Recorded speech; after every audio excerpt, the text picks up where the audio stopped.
Hello, my dear students. Welcome to this YouTube channel English Origin. आज मैं आपको एक नई दुनिया की सैर कराऊंगा जो है English literature.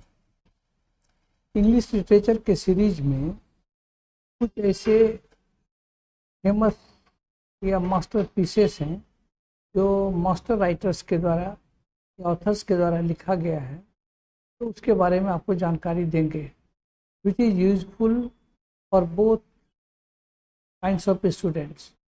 One who is aspiring for any competitive examination and the other who is aspiring for the preparation of a degree course, honors course. तो कहने का मतलब आप पीजीटी कर रहे हो, टीजीटी का परीक्षा देना हो, उस पर करियर बनाना हो, या नेट करके आप लेक्चरशिप में जाना चाहते हो, तो उसके लिए भी ये इम्पोर्टेंट है। और ऑनर्स के छात्र चाहे किसी भी यूनिवर्सिटी के हों, भारत के सभी यूनिवर्सिटीज़ में, जिसमें इग्नो भी इंक्लूडेड है, डिस्टेंट एजुकेशंस के भी यूनिवर्सिटीज़ इंक्लूड हैं, उसके ये कोर्स को ये कवर करता है। तो इसमें चलिए आज की चर्चा मैं शुरू करता हूँ।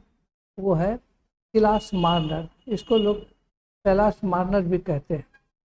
तो सिलास मार्नर के बारे में आपको पहले जानकारी मैं दे दूँ कि आज जो मैं ये चर्चा करूँगा वो है कि सिलास मार्नर वो है हमारा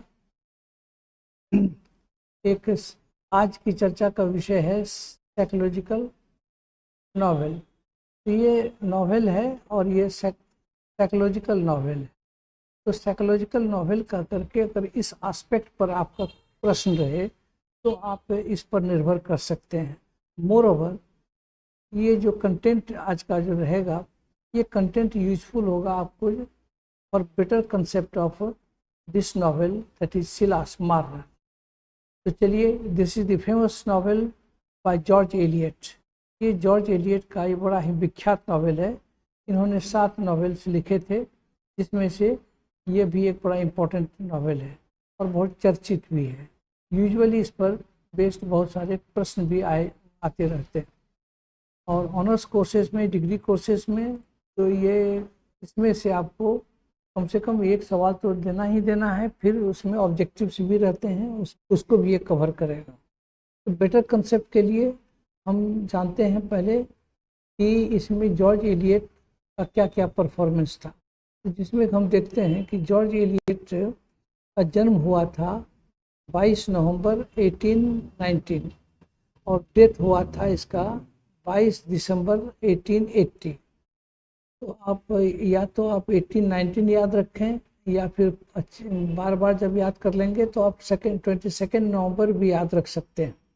और ठीक उसके एक महीना बाद यानी कि 22 दिसंबर 1880 में इनका डेथ हुआ था। दूसरा चीज़ है कि इनका नाम जो था वो था real name Mary Ann Evans. Mary Ann Evans, ये याद रखिएगा। दूसरी चीज़ है कि वो है इनका परिचय किस तरह से हम लोग जानते हैं कि ये एक इंग्लिश नॉवेलिस्ट है, पोएट भी है, जर्नलिस्ट भी रही है, ट्रांसलेटर भी रही है, और विक्टोरियन एज का ये एक डिस्टिंग्विश्ड ऑथर है। इसलिए आप इसके बारे में बहुत कुछ जानेंगे। और विक्टोरियन एज तो हम लोगों के ठीक पहले था, लेटर 19th सेंचुरी है, तो ये इसमें आज आप बहुत कुछ जान सकते हैं। तो चलिए, इनकी कुछ रचनाएं हैं जिसमें हम बोलते हैं कि ये इनकी रचनाएं ऐसी हैं जिसमें हम देख रहे हैं कि लगभग इनके 7 फेमस नॉवेल्स हैं, जिसमें आता है कि 7 जो हमने लिखा है यानी कि 7 वर्क्स, और जिसमें Mill on the Floss, Silas Marner, Romola, Daniel Deronda और मिडल मार्च, ये सब फेमस नॉवेल्स हैं। अब चलिए थोड़ी सी जानकारी आपको मैं देने जा रहा हूँ कि ये सिलास मार्नर में ये असल में कब लिखी गई थी, इसकी रचना कब हुई थी। उसके लिए हम देखते हैं कि ये लिखी गई थी अनुमानित तौर पर कि रिटन बिटवीन 1860 to 61, यानी कि लगभग साल भर लगा था 1860 में इसको लिखा जाना, रिपोर्ट किया जाता है। दूसरी बात ये तो कंफर्म है लोग कि पब्लिश्ड इन 1861 में इन्होंने ख़त्म किया इस नावल को और 61 में ही इसको पब्लिश कर दिया। ये किस तरह का फिक्शन है? ये एक रियलिस्टिक फिक्शन है। रियलिस्टिक फिक्शन मतलब होता है जो यथार्थवादी फिक्शन होते हैं उसको कहा जाता है। यानी कि बहुत इसको पढ़ने के बाद आपको लगेगा it is something that happens around your world and society. तो चलिए इसको देखेंगे। हमको आजू बाजू ऐसे कैरेक्टर्स मिलेंगे। सिलास मार्नर इसका हीरो है और वह एक वीवर है। वीवर मतलब समझिए कि पुराने ज़माने में जब कपड़ा तैयार होता था तो उसके लिए कपड़े बुने जाते थे और कपड़ा बुनने का काम ये करता था, इसलिए इसको वीवर भी करते हैं। और ये रेवलॉक ये है वो जगह है जहाँ की ये रहते थे mainly. Later part of his life का जो पहले का जो पीरियड था वो अलग था। और इस ये किस थीम पर बेस्ड है तो ये चलिए ये थीम की बात जब हम करते हैं तो ये थीम है हमारा फेथ और दूसरा है मैन एंड सोसाइटी। यहाँ होना चाहिए कॉमा, यहाँ होना चाहिए डैश, इसको करेक्ट कर लीजिए। ये विश्वास क्या चीज़ है?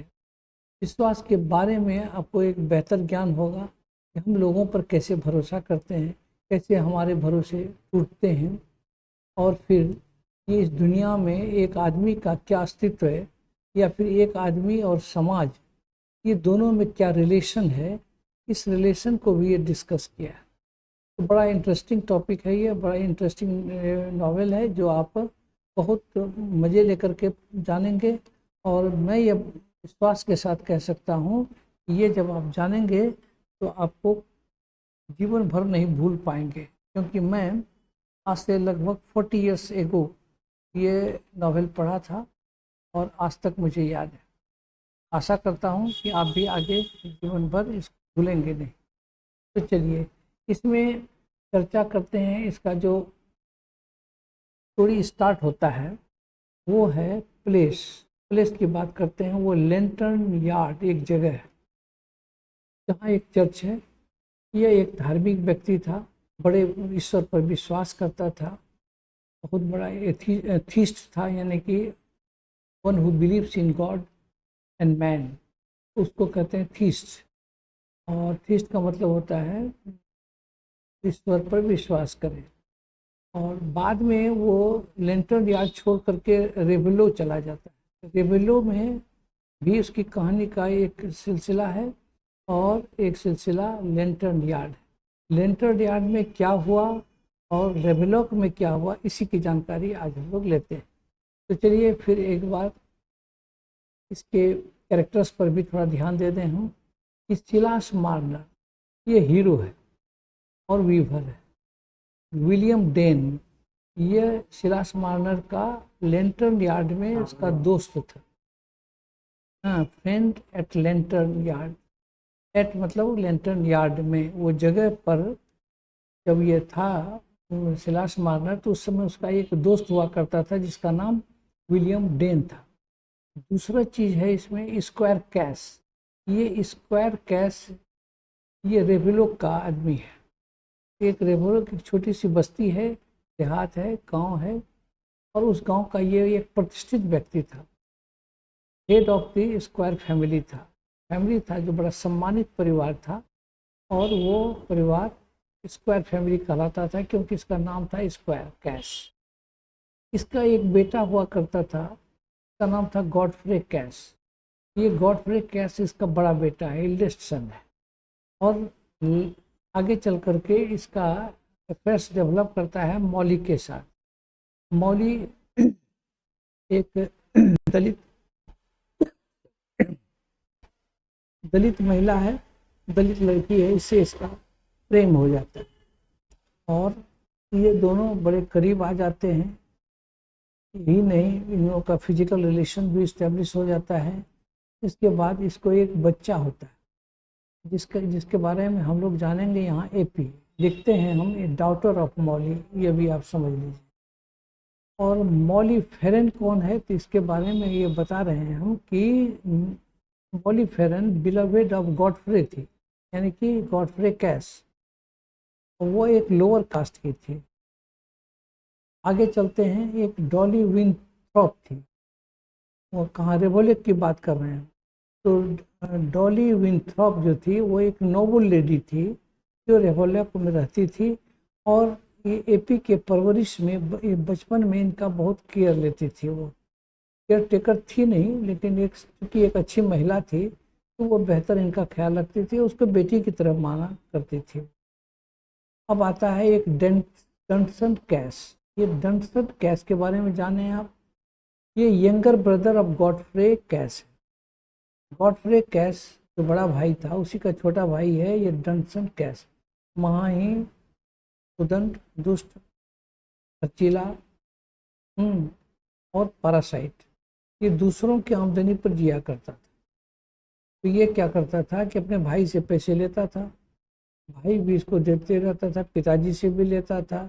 इस तरह से उसकी गाड़ी तो चलती थी, but he was care free नहीं कहें, केयरलेस बॉय कहें। तो ये पैसे अक्सर मांगा करता था अपने बड़े भाई से। तो उसमें उसका क्या क्या रोल होता है वो तो हम स्टोरी में जाके बताएंगे। फिलहाल आप जान जाइए कि डंसन कैस उसका यंगर ब्रदर था। यंगर ब्रदर होने के कारण ये क्या हुआ कि ये कहानी के मूवमेंट में इसका एक रोल है। अब नेक्स्ट आता है नांसी लेमेटर। नांसी लेमेटर जो है मार्नर लेटर मैरिड, ये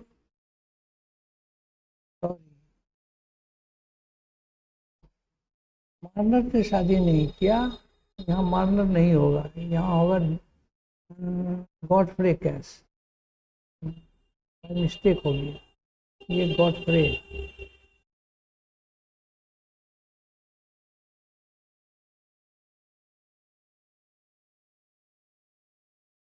तो बाद में गॉडफ्रे कैस पहले तो मॉली से शादी करने से वो इनकार किया। मॉली भी बड़ा परेशान रहती थी कि आखिर मुझ में क्या कमी है, मुझसे क्यों नहीं शादी करते हैं। इसके साथ परेशानी ये थी गॉडफ्रे के पास कि वो एक सम्मानित परिवार का लड़का था और चुपके से वो अफेयर्स डेवलप किया था, उसको वो पब्लिकली एक्सेप्ट नहीं कर सकता। इसीलिए जब तक के पिताजी जिंदा रहे स्क्वायर कैस, तब तक ये उससे शादी नहीं कर सका। अंत में जाकर के वो शादी कर लेता। अब आते हैं जो टॉपिक हमारा था कि Silas Marner as a psychological novel. ये कैसे साइकोलॉजिकल नॉवेल है इसकी चर्चा करने के लिए हम आते हैं। तो इसमें देखिए हमने एक नोट के रूप में दिया है, आप इसको स्क्रीन शॉट ले सकते हैं और इसको बार बार पढ़िए, बड़े आनंद की चीज़ है। तो चलिए, जो इंग्लिश लवर्स हैं, आगे चल के जितने भी ऑफिसर्स होते हैं, हायर लेवल के लोग होते हैं, कहानियाँ शुरू से लोगों को सभ्यता का विकास हुआ और कहानियों का भी विकास हुआ और लोग कहानी सुनना बहुत पसंद करते हैं। उसी में से ये अगर आप स्टैंडर्ड की कहानी पढ़ें इंग्लिश लिटरेचर का, जो कि वर्ल्ड क्लास लिटरेचर है, उसमें से यह बड़ा इंटरेस्टिंग टॉपिक है। इसकी चर्चा भी होती है, लोग इसको मज़े से पढ़ते भी हैं और डिस्कस भी करते हैं। तो चलिए, here is Dr. Muridhar Mishra on the topic of Silas Marner as a psychological novel. तो साइकोलॉजिकल नॉवेल के बारे में हम लिखते हैं कि generally the psychological novel portrays the inner tumult aloud of the heart of a character. किसी भी पात्र का दिल में क्या उतार चढ़ाव चल रहा है, ये टुमुल्ट का मतलब होता है उतार चढ़ाव। बहुत हर एक आदमी के जीवन में कुछ न कुछ उतार चढ़ाव आता है, उसके मन मस्तिष्क में भी कई तरह का उतार चढ़ाव आता है। कभी कभी वो बोलते हैं, कभी कभी एक्सप्रेस करते हैं। जो क्रिएटिव माइंड के लोग होते हैं ना, तो वो या तो उसको रच देंगे, कविता का रूप दे देंगे, कहानी का रूप दे देंगे, और कभी कभी कोई उसको क्या कहते हैं, आपस में अकेले अकेले बड़बड़ाने भी लगते हैं। जो भी हो, ये साइकोलॉजिकल नॉवेलिस्ट इसी बात को पोर्ट्रे करता है। पोर्ट्रे मतलब उसका चित्र प्रस्तुत करता है। इसमें क्या चित्र प्रस्तुत किया गया है तो देखते हैं। ए psychological novel is that in which the inner life of a man is presented. किसी भी आदमी के अंदर में क्या चल रहा है उसी को बड़ा बढ़िया से वो प्रस्तुत किया गया है। In the eyes of critics, इसमें आलोचकों की नज़रों में यह बात थी, the merit of a good novelist is in direct proportion to the extent to which he can make his characters conform to human psychology। ये देखिए कितनी अच्छी बात कही गई। Human psychology that happens to all mankind, हमको भी होता है, आपको भी होता है। अगर हमको कोई गाली देगा तो मुझे गुस्सा उठेगा, कोई हमको धक्का दे देगा तो हम नाराज हो जाएंगे। तो ये ऐसा कॉमन साइकोलॉजी है जो हर किसी को होता है। जब हर किसी को होता है ऐसी स्थिति में ये राइटर इसी बात को जो प्रस्तुत करने में सफल हो जाता है तो वो नॉवेलिस्ट जो होता है वो एक मेरिटोरियस नॉवेलिस्ट होता है। इसलिए क्रिटिक का कहना है कि एक जो गुड नॉवेलिस्ट होगा, साइकोलॉजिकल नॉवेलिस्ट, तो वो क्या करेगा, वो सीधा सीधी देखेगा कि किस हद तक उसकी रचनाएं, उसके पात्र कंफर्म करते हैं ह्यूमन साइकोलॉजी को, जो आम लोगों को होता है वही। जब आप इसको पढ़ेंगे लगेगा आपको कि this is happening with me, ये मेरे साथ हो रहा है, या it may happen to me, ये मेरे साथ हो सकता है। इसलिए आपको इसमें बड़ा चाव आता है, बड़ा इंटरेस्ट लगता है, आप इसको देखते हैं, सुनते हैं, पढ़ते हैं। तो चलिए, जॉर्ज एलियट शॉर्ट में लिखे हैं, analyses of the motives is different of his different characters, ये कॉमन नहीं हो, रिवील्स हिज ब्रिलियंट अंडरस्टैंडिंग, ये brilliant understanding of those complex emotion which results in man's action. ऐसी ऐसी भावना आपके अंदर आती है जो भावनाओं से आप जो कुछ एक्शन करते हैं, कोई क्रियाकलाप करते हैं, तो वो आपके अंदर के उसी भावना का एक्सपोजर है या प्रोजेक्शन है। आप कोई बिहेव करते हैं, आप कोई एक्ट करते हैं, तो वो आपके अंदर के इमोशन के कारण होता है। अगर आपको गुस्से में है तो गुस्से में आप किसी भी आदमी से बेअदबी से पेश आएंगे, आप गुस्से में हैं तो किसी को मार देंगे आप। तो ये कहने का मतलब कि आपका इमोशन जो है सीधा सीधी आपके दिमाग से रिलेटेड है, आपके एक्शन से रिलेटेड। आप समझ गए? तो इस चीज़ को जो फोकस करता है, इसको जो बढ़िया से समझा देता है, अपने कैरेक्टर में ढाल देता है, दैट वेरी राइटर और author may be said to be the successful writer of psychological novel. Psychological novel के लिए ऐसे आदमी को एक सफल क्या कहते हैं नॉवेलिस्ट कहा जा सकता है। इसीलिए यहाँ हमने एक तरह से डिफाइन कर दिया, हमने वो इंग्रेडिएंट्स आपको बता दिए, वो आपके सभी एलिमेंट्स जो एक सक्सेसफुल क्या कहते हैं साइकोलॉजिकल नॉवेल में होना चाहिए, जो इस नॉवेल में है। हम इसी की चर्चा with reference to the action and character of the heroes and other characters. This much is sufficient for this day. This is the first part, and later part we will discuss in another video lecture. Thank you very much.